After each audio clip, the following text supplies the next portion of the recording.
तो मैं सबका वेलकम करना चाहती हूँ हमारे ज़ेनोकोडा-टायो एक्सपर्ट टॉक्स में। ये एक ऐसा प्लेटफॉर्म है जहां हम कैंसर पेशेंट्स और केयर गिवर्स के जनरल क्वेश्चंस और डाउट्स डिस्कस करेंगे जो अक्सर कैंसर ट्रीटमेंट के दौरान लोग फेस करते हैं। हमारे पास कुछ क्वेश्चंस पहले से प्रिपेयर्ड है जिनको हम पहले डिस्कस करेंगे और बाद में आप लोग के क्वेश्चंस भी एक एक करके सॉल्व करेंगे। जितने भी आपके क्वेश्चंस हैं आप चैट बॉक्स पे लिख सकते हो, अदरवाइज अपना हैंड रेस कर सकते हो, हम लोग मैम के साथ डिस्कस करेंगे। एंड ये सेशन मेजरली हिंदी में होगा ताकि ज्यादा से ज्यादा लोगों को समझ आए। आज की ज़ेनोकोडा-टायो एक्सपर्ट टॉक्स में हमारे साथ है त्रिवेणी मैम। हेलो मैम, मैं फिर से आपका वेलकम करना चाहती हूँ आज के टॉक्स में। Hey, hi Astam. Hi everybody. Please start with the questions, Astam. Yes ma'am, sure. हमारे जो मेन क्वेश्चंस थे वो तो सारे सॉल्व हो गए थे, बट अभी क्या करते हैं हम लोग, पहले हमारे पार्टिसिपेंट्स के साथ थोड़ा इंटरेक्ट कर लेते हैं। आई रिमेम्बर दीपक जी का कोई क्वेश्चन था, तो दीपक जी आपसे स्टार्ट करते हैं आज। मैं आपको अनम्यूट कर रही हूँ। हाय, गुड इवनिंग रास्ता जी, त्रिवेणी। नमस्ते सर, कैसे हो आप? बस ठीक है मैडम। मैं तो केयर गिवर हूँ और बाकी दूसरे कोरियर का भी इंक्वायरी होती है तो वो भी पूछ लेता हूँ। आज मेरा एक क्वेश्चन था, मेटास्टेटिक ब्रेस्ट कैंसर है, ER/PR पॉजिटिव HER2 नेगेटिव, उनको WBC बढ़ाने के लिए क्या करना चाहिए और RBC बढ़ाने के लिए क्या करना चाहिए? पार्डन सर, फिर से बोलिए सर। ER/PR पॉजिटिव है, ER/PR positive HER2 negative. Okay. उसको RBC और WBC बढ़ाने के लिए क्या करना चाहिए? उसका हीमोग्लोबिन नॉर्मल है, प्लेटलेट नॉर्मल है। ओके ओके, तो WBC काउंट बढ़ाना है। ट्रांसफर है। ओके, तो इनका WBC काउंट कितना है, कितना रेंज से कितना रेंज तक है, आप मुझे बता सकते हो? 2500 से 3500 के बीच में रहता है। ओके, जब टेबलेट बंद रहती है तो 4000 तक पहुंचता है। ओके, तो आपको ये डाइटरी टिप्स में सजेस्ट करूंगी।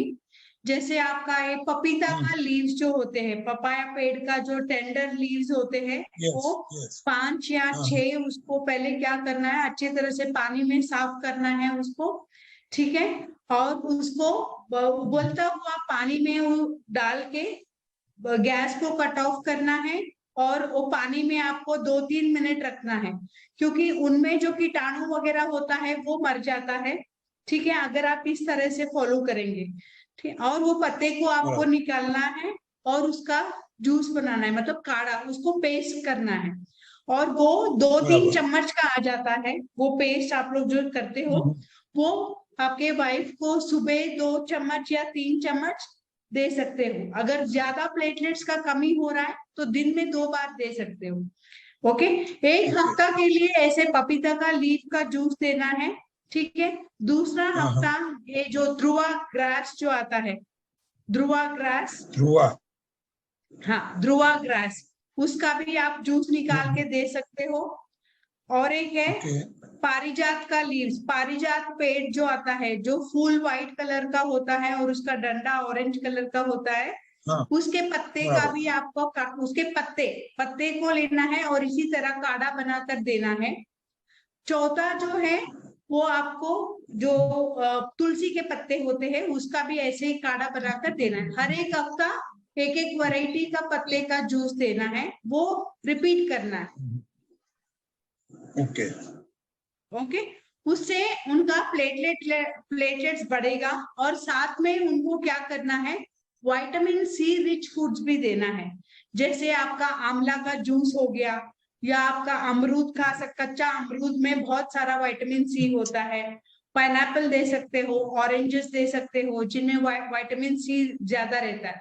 उससे क्या होता है, वो अब्जॉर्प्शन अच्छे से हो जाता है। जो आप पारिजात का जूस वगैरह दे रहे हो, अगर वो शरीर में अच्छी तरह से अब्जॉर्प्शन होना है तो हमें क्या करना है, उसके साथ साथ विटामिन C रिच फूड्स भी देना है। ओके, इसके अलावा आप अगर प्रोटीन का मात्रा भी बढ़ाना है हमारे डाइट में। प्रोटीन का मात्रा कैसे बढ़ा सकते हैं, आपके जो भी दाल्स हो गया, लेग्यूम्स हो गया, उसमें ज्यादा अधिक मात्रा में प्रोटीन रहता है, उसके अलावा आपको A2 पनीर दे सकते हो, टोफू दे सकते हो। टोफू नहीं दे सकते हो क्योंकि आपका वाइफ ERPR पॉजिटिव है, तो सोया और सोया के प्रोडक्ट्स मना है उनके लिए। ओके, तो आप चाहे तो पनीर दे सकते हो, A2 वाला पनीर दे सकते हो प्रोटीन बढ़ाने के लिए, या आलमंड मिल्क दे सकते हो, या पीनट मिल्क भी आप दे सकते हो। ओके। सेकंड क्वेश्चन था एक, वो अभी गेस्ट आया नहीं है इसमें, सुबह ज्वाइन किए थे, अभी नहीं है।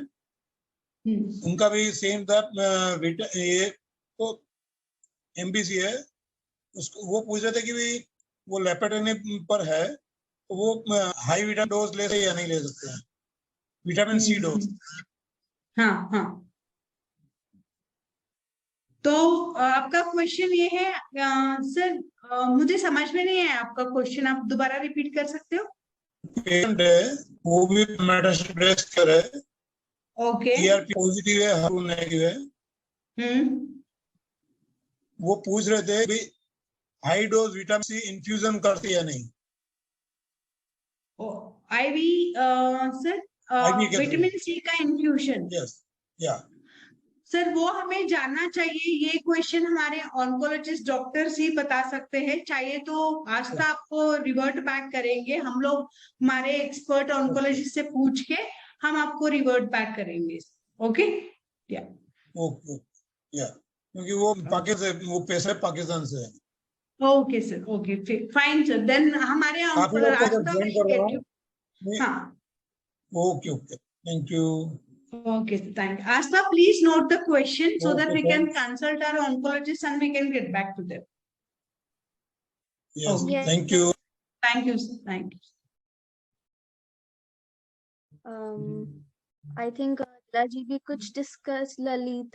कुछ डिस्कस करना चाहती हैं।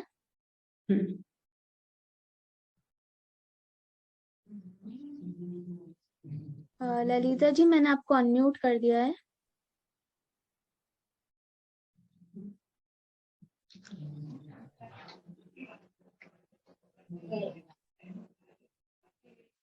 जी जी ललिता जी, हम आपको सुन सकते हैं, आप अपना क्वेश्चन बता सकते हो क्या है। यस मैम, मैम मेरा छोटा बच्चा है अभी 2 साल का, अभी 8/27 को 2 ईयर कंप्लीट होगा मैम, और उसका मैम कीमो स्टार्ट है उसे।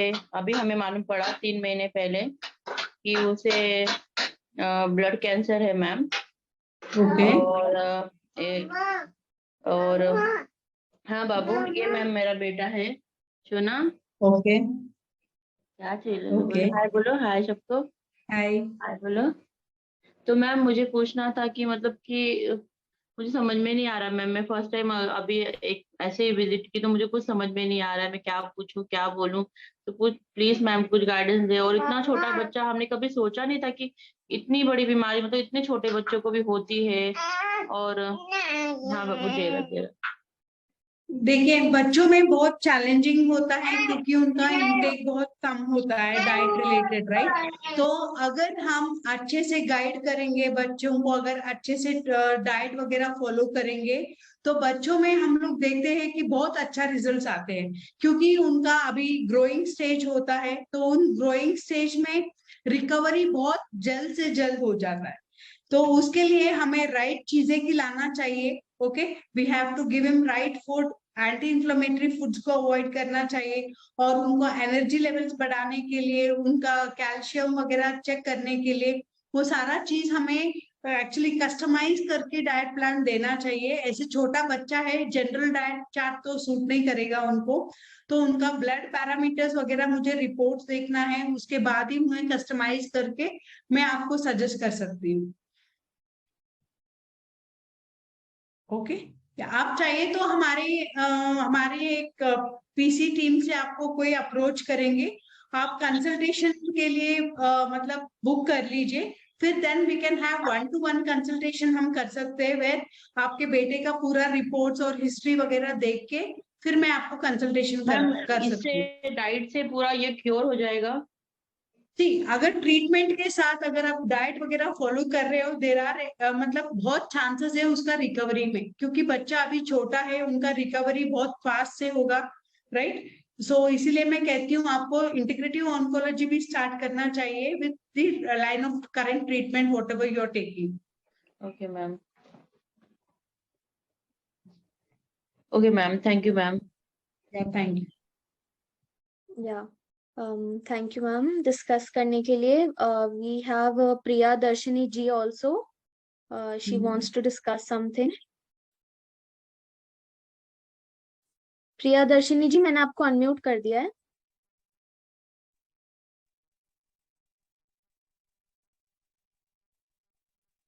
हेलो प्रिया दर्शनी जी। हाँ मैडम नमस्ते। मैं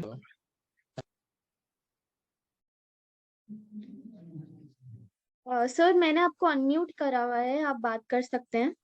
हेलो हेलो। हेलो। हाँ जी हाँ बोलिए मैम। मोहंती जी। हाँ मैम नमस्ते, मैं ज्ञान बोल रहा हूँ एक्चुअली सिनेमांती। Hello hello. हाँ बोलिए बोलिए। हाँ मैडम, मैं एक्चुअली वही डाइटिंग के बारे में थोड़ा एक्चुअली पूछना है।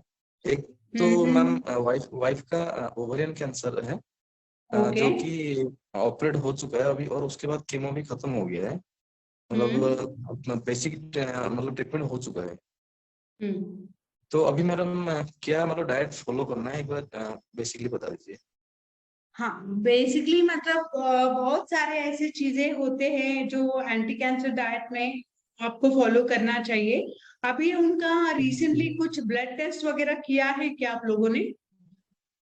हाँ मैम, ब्लड CA-125 का लेवल मैं नॉर्मल जानना है, चाहती हूँ। बाकी CBC एलिवेटेड सब ठीक है सर अभी तो। आपका इंटरनेट कनेक्शन शायद स्टेबल नहीं है, मैम तो 7 है, हम अंडर आपको 7। सुन। Hello hello. हाँ जी। हाँ मैम, उसका CA-125 का रिपोर्ट 7 है। 7 है। ओके। हाँ यस हाँ। Ma'am, yes ma'am. और बाकी का उनका कैसा है, मतलब WBC काउंट, प्लेटलेट काउंट और उनका लिवर एंजाइम्स भी मैं मुझे चेक करना है। सब ठीक है तो मैम, उनका सारा ठीक है, सब ठीक है। हेमोग्लोबिन भी। हाँ yes ma'am. Okay. Okay generally anti cancer diet में उनको गेहूं और गेहूं के आइटम जो होते हैं, मतलब सूजी, दलिया, ओके, ब्रेड, बिस्किट्स या अच्छा सेमिया, ये सारे चीज उनको अवॉइड करना चाहिए। और उसके साथ अच्छा। साथ उनको शहद, चीनी, मतलब और गुड़, ये भी अवॉइड करना चाहिए इनके डाइट में। और जो भी पैक्ड फूड्स वगैरह आता है, प्रोसेस फूड्स वगैरह आता है, वो सारे चीज को इनको अवॉइड करना चाहिए। ओके। और ये डाइट प्लान एक्चुअली हम लोग ऐसे कस्टमाइज करते हैं कि पेशेंट का वेट और कैंसर स्टेज के ऊपर हम लोग ब्लड रिपोर्ट्स के मुताबिक कस्टमाइज करके देते हैं, क्योंकि उनका अलग अलग पेशेंट्स के लिए अलग अलग रिक्वायरमेंट्स ऑफ प्रोटीन, कैलोरीज होता है। तो हाँ एक यस। डाइट चार्ट सबके लिए फिट नहीं होता है। तो मुझे उनका रिपोर्ट देख के, फिर उनका वेट वगैरह चेक करके, उनका BMI वगैरह चेक करके मुझे सजेस्ट करना है। ठीक है मैम, कोई नंबर है तो मैं व्हाट्सअप कर सकता हूँ। हाँ हाँ जरूर, हमारे टीम से आपको अप्रोच करेंगे, आप कंसल्टेशन बुक कर लीजिए, फिर then we can okay have 1-to-1 consultation. Okay right ma'am. और मैम ये जैसे नॉन वेज का मतलब कई बंदे मना करते हैं खाने के लिए, इसका कुछ है क्या मतलब? हाँ एक्चुअली एंटी कैंसर डाइट में भी हम लोग लीन चिकन, रेड मटन वगैरह अवॉइड करने के लिए बोलते हैं। अगर पेशेंट बहुत ही वीक है, then we advise them to take eggs and fish, हम लोग रेकमेंड करते हैं लेने के लिए। ओके और वो भी स्पेसिफिक फिश वगैरह होता है, वही रेकमेंड करते हैं। ओके, नॉर्मली ये नहीं खाना ठीक रहेगा और अवॉइड नहीं कीजिए नहीं, तो। सारे फिश भी नहीं देते हैं, कहीं स्पेसिफिक फिश वगैरह होता है, वही रेकमेंड करते रहे। ओके ओके ठीक है मैम, मैं कंसल्टेशन बुक करता हूँ, फिर जो भी डिटेल चाहिए मैं भेजता हूँ। Okay okay, thank you thank Mohanty you ji. Thank you. Thank you sir, मैंने हमारा नंबर चैट पे डाल दिया है, तो आप इधर से आप हमारा नंबर ले सकते हैं एंड आपके जो डाउट्स हैं आप इस पे पूछ सकते हैं, कंसल्टेशन भी बुक कर सकते हैं इसी नंबर के थ्रू। संदीप जी भी कुछ डिस्कस करना चाहते हैं। संदीप जी, मैं आपको अनम्यूट कर रही हूँ। Madam, my name is Sandeep Kalza. I had या stage 3 rectal cancer, and okay. as part of As part of treatment, I was subjected to chemotherapy followed by radiation therapy, and then I underwent APR surgery. Okay. Afterwards, that happened. The surgery happened on 30th May 2021, 22. Okay. This year only. Okay. Nearly 5 months have passed. Okay. Now I am okay. All my reports were okay, but I just want to know what kind of diet should I take so that there is no recurrence. Yeah. See, to avoid this recurrence and all, you have to follow this anti-cancer diet, and especially when you have this colorectal cancer, did doctor suggest you to avoid any high fiber diet, or they suggested you to have good fiber diet? That depends on doctor's treatment also. So, what did the doctor suggested you? He said he did not put any restrictions on me as far as diet is concerned. So your diet should now include good amount of fiber with lots of antioxidant rich and lot of anti-inflammatory foods, so that the recurrence might not happen. As I told you, we have to include especially there are certain foods specifically for cancer type. We have to suggest those foods in the diet, and at the proper in the appropriate timings and in the appropriate portion size also, you need to include those foods. That will really help you. And in future also, if you really want to come out of this cancer, you have to follow this diet throughout your lifelong. Okay, where these foods are really helpful. We have n number of patients all over the world, and we one of our cancer patient has now, she's cancer free, who is an NRI, and she has taken the anti-cancer diet. For her, there was a restriction in fiber. So we had planned the diet chart according to her needs. So in the same way, we can customize your diet chart the same way. Okay. So how can I consult you personally one-to-one? Yeah, Ashna has shared you the number in the chat box. You can call us, or we can, if you have, Ashna, do we have their numbers with us? No, we don't have them right now, but I'll request him if he can share it. Like you can share it on chat. Yeah. So that our PC team, if you share your number to us, our PC team will approach you and we can have one-to-one consultation. Yeah, I'm interested in paid consultation. Yeah, sure. Yeah. Okay, thank you. I'm sharing my number right now. I hope within a day or two, I'll get a call and our appointment will be booked. Yeah, definitely, Sandeep. Yeah. Thank you. Yeah. Thank you, Sandeep. We have one more person, I think Tej Kumar Pradhan. He wants to discuss.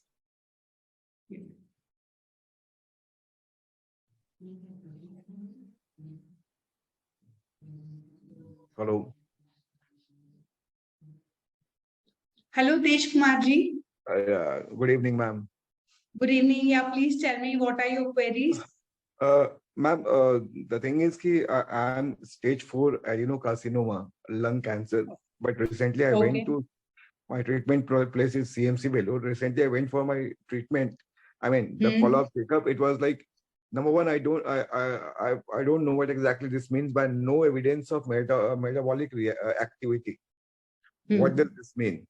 Second is like somewhere I read that we are not supposed to eat so many foods like pomegranate and so other things are there, but I don't know, because in my oncologist has not given anything as such. Like he said to eat anything and everything.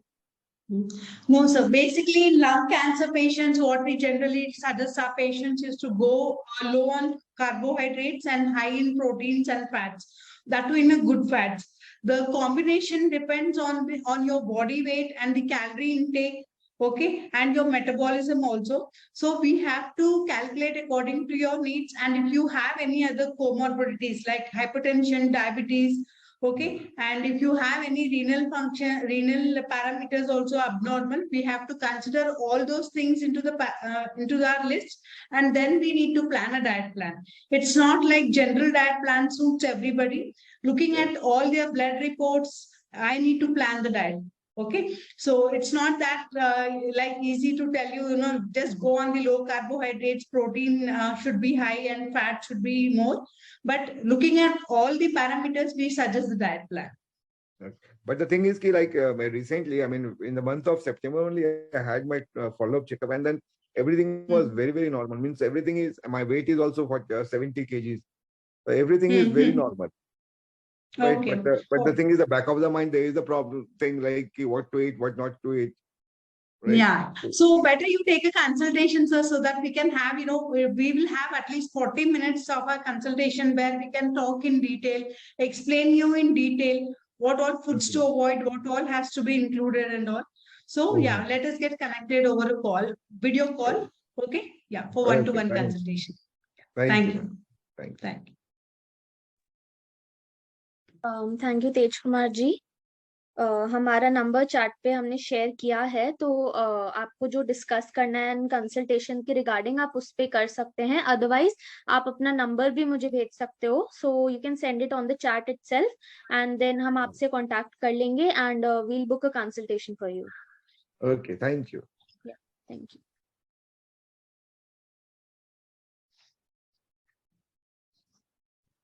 Yeah. So ma'am, we have one more question on the chat.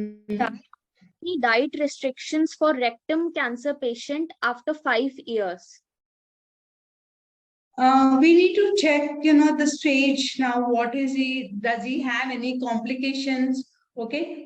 Does he have any difficulty in passing stools? Okay. All those things has to be noted, whether he's facing any, bloating issues, right? All these, we generally see all these difficulties in patients, especially in colorectal cancer or rectum cancer patients. So the foods are also customized. Like if they have severe diarrhea or if they have severe constipation, the diet always changes. So we need to have, like a detailed consultation and ASTA. Then only it will help us to guide them in a right way. General way, I can't suggest without looking their parameters and without asking their conditions and all. It is difficult for me to suggest the diet. So we will generally, if they are interested, let them book a consultation so that we can have one-to-one talk, so that we can guide him appropriately. Yes, ma'am, definitely. So ये question था राजेंद्र जी का. So Rajendra ji, you can contact us on our contact number. And ma'am, मेरा एक question था आपसे, मैं सुबह वो question I think miss हो गया था. So I wanted to know about the natural supplements जो कि diet के साथ लेने चाहिए. Specifically curcumin होता है, होते हैं कि इन्फ्लेमेशन में काफी हेल्प होती है. So exactly कौन कौन से ऐसे supplements हैं जो हम consider कर सकते हैं? जी, ये सप्लीमेंट जो हम लोग प्रिस्क्राइब करते हैं हमारे zenonco.io से, basically they are cancer specific के लिए होते हैं. हर एक कैंसर के लिए सेम दिया नहीं जाता है. Okay, it is custom, it is also we have done lot of research and we have done a lot of research on the combination of the drugs and food interaction and the cancer type and the stage. Then वो अगर specific cancer के लिए अगर किसी को गैल bladder में cancer है, तो the supplements varies from cancer to cancer. So it's totally a different supplements we have, and it also, the dosage is also recommended by measuring their body weight and height also. It's not given as per such एक ही common dosage भी नहीं होता है. We generally do it by the body weight and the height के लेके. Okay, and जैसे हमारे पास तो बहुत सारे सप्लीमेंट्स है, जैसे कर्कुमिन है, मिल्क पेस्टल है, ग्रीन टी एक्सट्रैक्ट है, ग्रेप सीड एक्सट्रैक्ट है, विटामिन ई है. Okay, and all these supplements are specifically designed for the cancer patients and the molecular formula is different what we get from outside. Okay, and these supplements play a very important role, because हम जो normal person के लिए हम लोग जो diet खाते हैं वो काफी है हमारे इम्यून सिस्टम के लिए स्ट्रॉन्ग रखने के लिए. And along with that we need to exercise also for the better absorption के लिए. तो कैंसर पेशेंट्स की बात अलग होता है, क्योंकि उनका बहुत सारे treatment they undergo, and due to that treatment, जैसे रेडियोथेरेपी, कीमोथेरेपी के टाइम पे क्या होता है, हमारे अच्छे सेल्स भी डैमेज हो जाता है ना. कैंसर सेल्स के ट्रीट करते करते अच्छे डैमेज हो जाता है और उससे पेशेंट्स में बहुत सारे कमजोरी महसूस करते हैं। They feel lot of tired, fatigueness, weakness, सब कुछ फील करते हैं। तो ये सारे ओवरकम करने के लिए हम लोग पेशेंट्स को इसलिए बोलते हैं सप्लीमेंट्स लेना चाहिए। और ये साइड इफेक्ट्स को ही कम नहीं करता है, उनका इम्यून सिस्टम भी स्ट्रॉन्ग करता है। वो it will work on the root cause of the cancer, root से वो काम करता है। It will remove the disease को इतना जड़ से निकालने का भी काम करता है। तो supplements play a very very important role in cancer patients. तो डेफिनेटली डाइट के साथ उनको लेना चाहिए, क्योंकि the body requirements of the nutrients is almost more than 3 times, right? So the supplements cannot be, we cannot ask the patients to have, zyada bhi khila bhi nahi sakte due to their tiredness, weakness, fatigue. They're not able to consume the food whatever we recommend. Okay, so in that case the supplements does a lot of work and they provide all the nutrition ko wo balance kar deta hai, and not only that it helps in all the ways.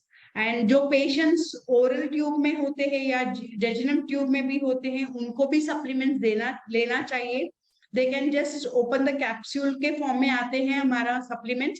They can just open the capsule, they can just mix it in the feed, जैसे tube feed में हम लोग liquid diet ही देते हैं, तो उसमें भी आप मिक्स करके सप्लीमेंट्स दे सकते हैं। So supplements place a very very important role and we have seen great results. The patient जिन्होंने हमारा सप्लीमेंट्स लिया है और ट्रीटमेंट के साथ हमारा इंटीग्रेटिव ऑन्कोलॉजी का प्रोटोकॉल जिसने फॉलो किया है, उनका बहुत सारे ट्यूमर साइज वगैरह कम हो चुका है, right? And they feel much strong enough within themselves. They feel lot of energetic, they feel lot of strength in them. Okay, so all these things play a very important role, supplements especially. Right ma'am, understood. Ma'am मेरा एक last question था आपसे, like हमने diet के बारे में इतनी बात करी है, आप थोड़ा फिजिकल एक्टिविटी करनी कितनी इम्पोर्टेंट है, इसके बारे में आपके क्या ख्याल है, मतलब डाइट के साथ? फिजिकल एक्टिविटी हर एक कैंसर पेशेंट को करना चाहिए। The patient has undergone any surgery वगैरह, undergone, if he has undergone all this surgeries and all, तो उन्हें अपने फिजियोथेरेपिस्ट को कंसल्ट करना चाहिए and he will be the right person to guide the exercises, right? किसी का स्टमक कैंसर होता है, किसी का रेक्टल कैंसर होता है, तो then all the exercises are not good for everybody. So we have a specialised persons in our hospitals में होते हैं, फिजियोथेरेपिस्ट होते हैं, उनको कंसल्ट करके ये एक्सरसाइजेस करना बहुत जरूरी होता है, क्योंकि exercises plays a very important role. क्योंकि जो हम लोग खाते हैं वो न्यूट्रिएंट्स अब्जॉर्प्शन होने में भी मदद करता है एक्सरसाइजेस से। एंड जो पेशेंट्स को बहुत सारे टायर्डनेस, फैटिग, वीकनेस है, वो अगर रेगुलरली एक्सरसाइज करते हैं तो उनका स्टैमिना भी बढ़ता है, राइट? तो इसीलिए exercise also should be a part of our daily routine, हमें इंक्लूड करना चाहिए। Not only cancer patients, even healthy persons also should follow this daily regime. Right, ma'am, definitely. We have one last question on the chat. Pooja Bhatia is asking if she can have dry fruits, and she has metastatic breast cancer. Okay, yeah, she can have dry fruits, but she have to have them in a limited quantity. See, breast cancer में अक्सर क्या होता है, hormone therapy भी होता है उसमें, है ना? अक्सर पेशेंट्स में देखते हैं वेट गेन होता है, ये ब्रेस्ट कैंसर पेशेंट्स में वेट गेन होता है, तो उनका कैलोरीज माइंड में रखते हुए they can have at least daily 1 fistful ले सकते हैं। वो भी सोख लेना बहुत जरूरी है, उसको भिगोकर खाना बहुत जरूरी होता है। एंड उसके डाइट में उनके वेट के मुताबिक हमें कैलकुलेट करके देना चाहिए, ये भी जो ड्राई फ्रूट्स वगैरह जो लेते हैं। जी ma'am, thank you so much for asking her, answering the question. One more question we have, ma'am, what diet should we follow for metastatic gallbladder cancer as well? हाँ, इन गैलब्लैडर कैंसर में क्या होता है, बहुत सारे ये फैट्स का रेस्ट्रिक्शन होता है, क्योंकि फैट मेटाबॉलिज्म उनमें नहीं रहता है, क्योंकि वो जो बाइल सेक्रीशंस वगैरह होता है वो कम हो जाता है, क्योंकि गैलब्लैडर का इशू है। तो then they have to go low on fats, okay? and देखना चाहिए पेशेंट को, अगर वो पहले गैलब्लैडर स्टोन्स का तो बहुत पेनफुल होता है वो, ठीक है, and we should look at the patient, you know, whether is able to tolerate liquid food या सेमी सॉलिड फूड या सॉफ्ट फूड टॉलरेट कर रहा है। अगर वो बिल्कुल फूड टॉलरेट नहीं कर रहा है तो then we have to start with, you know, clear liquid diet से शुरू करना है। उसके बाद ग्रेजुअली ट्रांजिशन होंगे, if is able to tolerate the clear liquid diet, then transition होगा into, you know, semi solid liquid diet में, then soft diet and then normal diet. इसके लिए थोड़ा टाइम लगता है and patient has to follow this very keenly because बहुत सारे side effects भी होता है उसमें। So diet, especially gallbladder patients में, we have to follow all these things.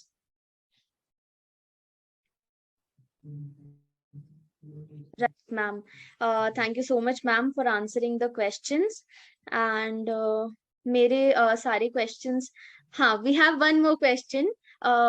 What type of diet should we follow for primary peritoneum mesothelioma?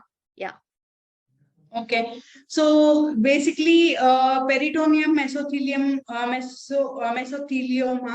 is basically उनको भी anti cancer diet बहुत अच्छे से काम करेगा and we have to look for the blood parameters. इसमें बहुत parameters हमें चेक करना चाहिए and apart from that, you know, diet we should look at the patient's condition, stage, cancer stage कौन सा है and how good is he able to tolerate the foods and all. According to that only we can prescribe. Generally जैसे मैंने बोला है, wheat and wheat products को avoid करना चाहिए, sugar and processed foods को avoid करना चाहिए। इसके अलावा डाइट में बहुत सारे antioxidant rich, anti inflammatory foods को हमें इंक्लूड करना चाहिए एंड बहुत सारे, यू नो, इन सोया के प्रोडक्ट्स भी इंक्लूड करना चाहिए जिनमें प्रोटीन ज्यादा होता है, सोया का आइसोफ्लेविन्स भी ज्यादा होता है। So it all depends on cancer type and I told you one diet will not fit for everybody. They have to go for a customized diet chart always.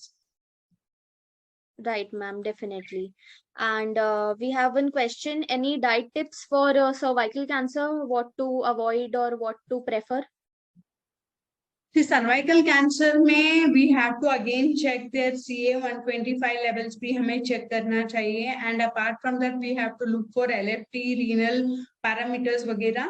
and इसके अलावा cervical cancer में generally I ask my patients, you know, to have lot of foods which are rich in antioxidants, anti-inflammatory foods.